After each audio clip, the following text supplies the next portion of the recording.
please explain to me why I have to spend all this time submitting this information to you? I feel like I'm spending more time on my accounting and taxes than if I just did it myself. This is getting ridiculous. Now you're telling me that I'm going to have to save every invoice and file it in some order where they can be easily accessed because the IRS might ask for them. I've been doing this for over 20 years and I've never had a problem with the IRS. And not for nothing, but since you've taken over, now I also have to keep detailed records of my payroll and sales tax. Oh my God, this is torture. What am I paying you for exactly? Hi, my name is Joe DiChiara, and this is How to Win Big at Business. I'm a CPA for over 40 years, also a lifelong entrepreneur, and I've created this podcast for self-employed professionals. And if you could relate to what I opened with, the pain and suffering of having to adhere to tax compliance and this moving target and never changing rules and regulations. If that's you, I understand.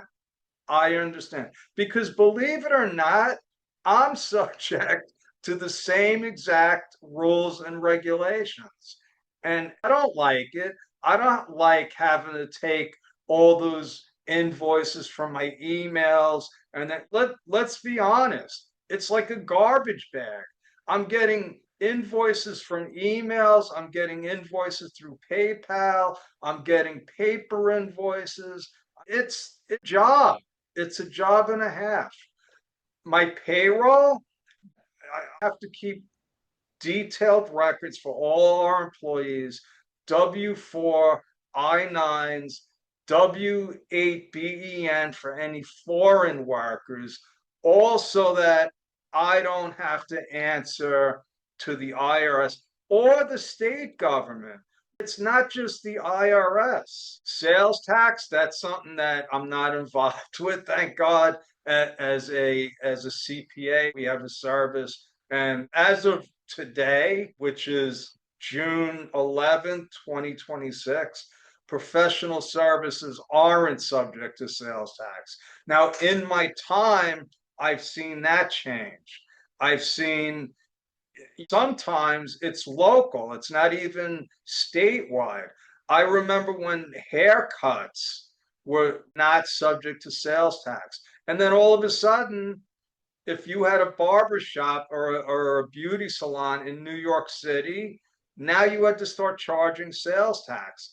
Same thing with cleaning and maintenance. When I started in this business, cleaning and maintenance of office buildings and whatever was not subject to sales tax. All of a sudden, it is subject. And let me tell you something, sales tax is the most complicated tax ever created. And the truth is, whether you're in New York State, California, or any other state, those states are hungry for sales tax revenue. And here's the kicker, because it's so complicated, chances are, if you're in a business like construction, retail, there's so many rules and regulations. And again, they change. They change constant. If you're in retail, let's say you're in a retail clothing business, there's one set of rules. Forget about all the rules for exempt organizations and exempt goods and services. That's another thing. Oh, and then you want to get into interstate taxes. So the next big thing that's coming is e-commerce. So e-commerce, if you have an and then e-commerce, you have different categories because so let's say you have an Amazon store.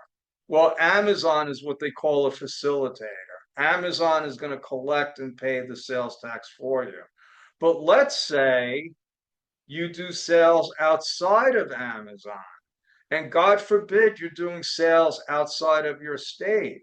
Well, now they have this new Wayfair rule where Wayfair, if you're not familiar with Wayfair, they sell home furniture and decorations and stuff like that. They're a big company. Well, one of the states, I forget which one, it might have been South Carolina, doesn't matter. They took them to court. It went all the way to the Supreme Court, and the Supreme Court ruled that now there's economic nexus. It used to only be physical nexus, which meant you had to have a physical presence in a state to have to be required to be a sales tax filer. Now it's economic nexus. And guess what? Every state has their own economic nexus rules. So, for instance, I believe as of today, if you're, let's say, in California and you do over $100,000 worth of business in the state of New York. Now, these are taxable transactions. And again, you have to check the rules for that state because what's taxable in one state may or may not be taxable in another state. Tax compliance has become a major part of running any business. It doesn't matter how big or how small you are. Now, for as long as I've been doing this, which is over 4 decades, the truth is that most small businesses like to play the roulette game, meaning I'll worry about it when and if I get caught. And the other truth is that the government has had their hands tied in a lot of ways, technology wise, manpower wise. Now, at the state level, because they're so hungry for the sales tax revenue, they've been auditing and collecting hundreds of millions of dollars in unpaid sales taxes forever. So sales tax has always been an issue. In fact, it's such a big issue that I do not target industries that are subject to sales tax. I stay away from contractors, construction, because construction sales tax laws are extremely complicated. And all these small construction companies that I've had as clients, there's always a battle between how much they want to pay in sales tax, as if they have a choice. But now, what's changing? What's going to change? Well, number one, COVID, there was a whole new audit approach that was already implemented. It was already implemented by the IRS.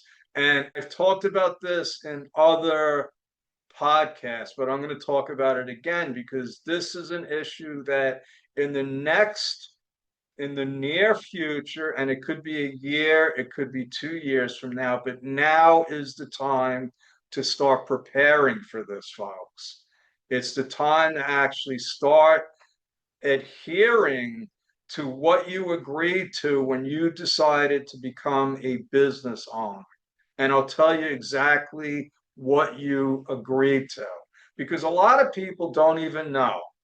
A lot of people don't know. We're just signing documents and trusting our advisor. Hopefully, you're not one of those people that are trying to do this without a CPA, without an enrolled agent, without a knowledgeable tax advisor. Because to be honest with you, I have to tell you, it's a big job just for me to stay on top of all the rules and regulations. So the industries I stay away from, it doesn't mean that I don't accept clients in these industries. We just don't hold ourselves out there as being experts in those industries. My target avatar for Bedrock 360 tax solutions are the self-employed professionals that don't have sales tax, don't have big payrolls. If there's any payroll, it's usually just the owner. And the ones that I stay away from, like I said, is construction, retail, and definitely anyone in the restaurant business. You want to talk about crazy payroll. it's insane when you start taking into account tips. And now with the new rule where X amount of tips are not taxable, it's a whole nother level of compliance. So what's changing? Number one, when before COVID hit, I had a couple of audits, IRS audits that involved clients that they weren't clients at the time. They came to me because I do specialize in handling tax problems. And that's another area that I target. Anybody with tax problems, I have a long history of solving very complicated tax problems, including criminal investigations, offers and compromise, tax audits. You give me an IRS or state tax problem, and I guarantee you I can figure out what the solution is, if there is a solution. Sometimes there's no solution. Sometimes the solution is installment agreement, offering compromise if that's appropriate. Uh, but so what I came across were number one, a trucking company. Now, this woman had inherited her husband's trucking company. I don't know if he got sick or passed away, but she wound up having to run a pretty good sized trucking company. They did a couple of $1 million in sales. Luckily, she was an experienced office worker, so she knew how to keep records. She got audited. She got audited because she had an idiot accountant. So what happened was she was with this one, her husband was with this one accountant for like over 20, 25 years. The guy retired, let his daughter take over, who wasn't a CPA, she wasn't an enrolled agent.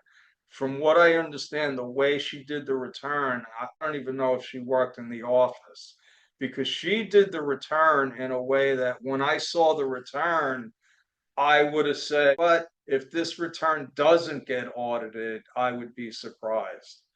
So the woman gets audited, the business gets audited, and this is what was shocking to me. They didn't schedule a meeting, which is how it's normally conducted. What the agent asked for was for her to fax in all of the business receipts, fax them in. Now she had literally thousands of documents. It must have cost her a lot of time, a lot of money just to fax everything. So she does that, and let me tell you, she had impeccable records. She faxed him all the payroll info, all the fuel info, all the insurance. And shockingly, what this agent did, and I think he was out of his mind, because what he did was he disallowed all of her deductions because what he claimed was she didn't show that they were business related, which was ridiculous. It was ridiculous. Now, long story short, I was able to get everything removed. They had hit her with a $50,000 negligence penalty. She was looking at over 200,000 in taxes. Now, that was just for 1 year. And what usually happens when there's a big balance due, they're going to open up more year. So it wasn't over. It wasn't over. This audit devastated. She was an office worker making $30,000 a year. She would have been better off just closing the business. So, and I never got into that with her. My job was to just handle the audit any way I could. So what I did was when I saw how he did this, now obviously when you spend $80,000 in fuel, $60,000 for insurance, you have W-2 wages of 250,000. That's not a hobby. So obviously these expenses were business. Now, what happened was when I got it, the statute on appealing, or it was even past being able to appeal. We were at the point where she would have to file a petition with the United States Tax Court to fight the IRS.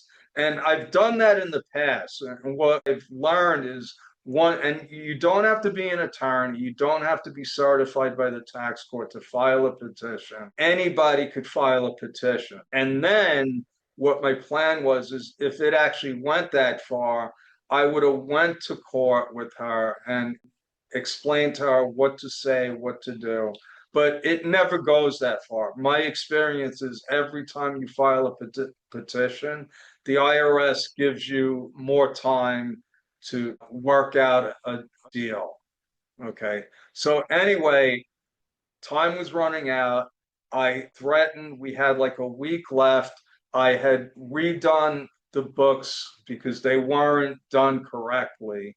I redid the entire year, presented all the financials, and what I told the agents that were in charge now, because the original guy was no longer there. Either he retired or got fired or something happened, and thank God, because this guy was insane. And so I told him what I was going to do. I said, if you don't allow all the expenses and wipe out the whole balance due, I'm going to file a petition with the tax court. And then you're going to have to explain how this agent claimed that none of these were business expenses. In other words, they were going to look like fools. They were going to look like fools in front of the court. Anyway, the point was the audit was done all electronically by fax. A few months later, I got another one. It was a couple that had produced a film. The film was for profit, obviously. They had an opening night. They documented everything. Again, all the documents, same thing. They had to fax in all their receipts. Again, the agent said they weren't business related.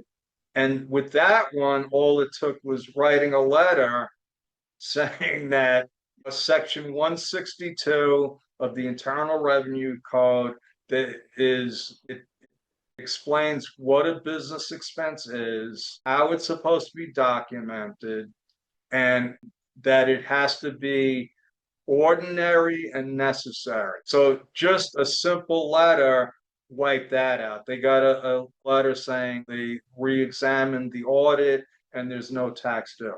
Then what happened was COVID. So all that audit stuff was put on hold.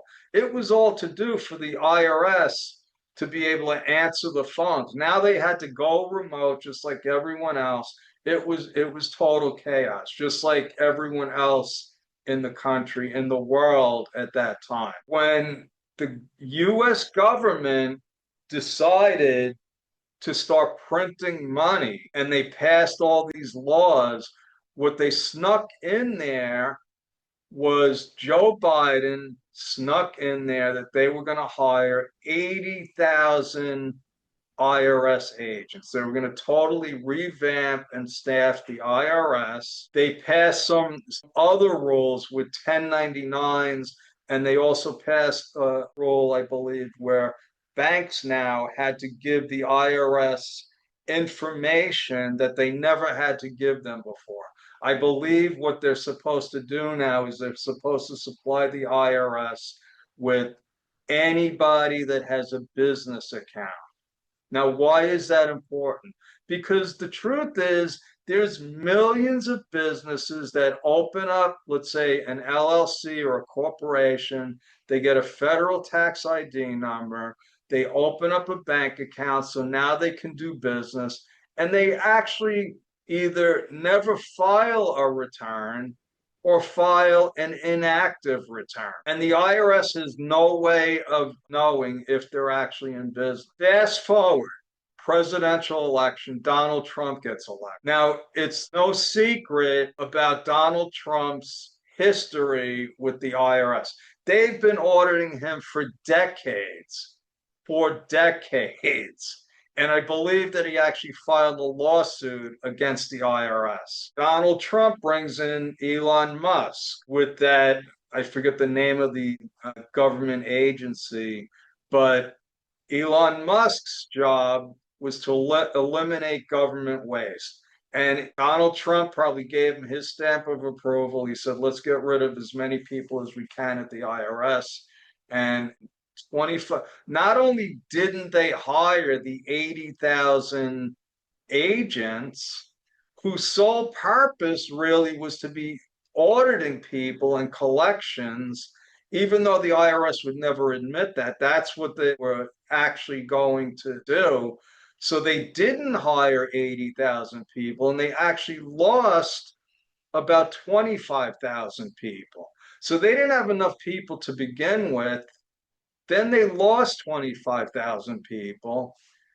But here's the thing, Donald Trump's term is going to be up. Once Donald Trump leaves office, the IRS is going to get staffed again. They're going to be implementing all the new technologies, computer systems, and guess what? They're going to be using AI. And now they're using fax machines, believe it or not. And so here's what's going to happen. Just like what happened before COVID with those two audits, people are going to be getting audited, and it's going to be easier for them to select the people for audits. If I'm right and the banks are giving them they're not giving them access.